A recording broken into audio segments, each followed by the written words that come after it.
وزراله او جلسې کې د مردان کې جلسه کې د جلسه ضروري ده کنه د قام مسلې د قام مسلې ضروري دي. لبخان به موږ ته داسې وګوره چې موږ په دې چوټۍ ناست یو، موږ ته سپیشل پرسن وایي، دا خو موږ ته د سپیشل پرسن خو په کار دی چې په کرسۍ باندې اوچت ناست وي او موږ له ګورنمنټ را لېږلې وې سامان، بیا د هغې سره یې موږ له څه وظیفه راکولې او موږ ته دلته استادان کېنولې وې، هغې موږ دا چل زده کړی وې. د دې لپاره موږ په خپله ځان له استادان راغوستي دي، دا چل ته موږ زده کړی دی او په چوټۍ باندې لارې دلته په ځمکه ناست یو. نو دا موږ په کامن پرسن یو که سپیشل پرسن یو چې پر ځمکه موږ ناست یو. مختصر مې تعلیم سره شوق و او پنځمه پورې داسې په خپو راښکوتلې مه، پنځم مې پاس کړی راوخه، بیا مې ټرایسایکل کې ویلې دی د سکول سبق ټرایسایکل هم ما ځان له په خپلو پیسو اخیستی دی او بس نن بیا د قصب ته کېناستو ځکه چې جاب نشته. نو اول زموږ د معذورو ته هغه مقام موږ له راکړي زموږ ته څومره رایټس دي چې کوم ته زموږ ضرورت دی او څه زموږ حق دی. موږ خو د دوی نه څه سوال نه کوو چې مطلب یار دوی موږ له دا راکړي یا دا دې راکړي، خو چې څنګه زموږ حق دی د موږ له راکړي.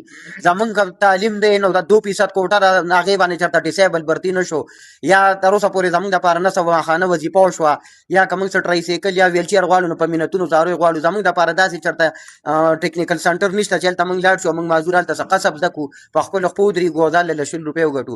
دا موږ په خپله راغلي یو دلته دا نه شو دا چل زده کوو.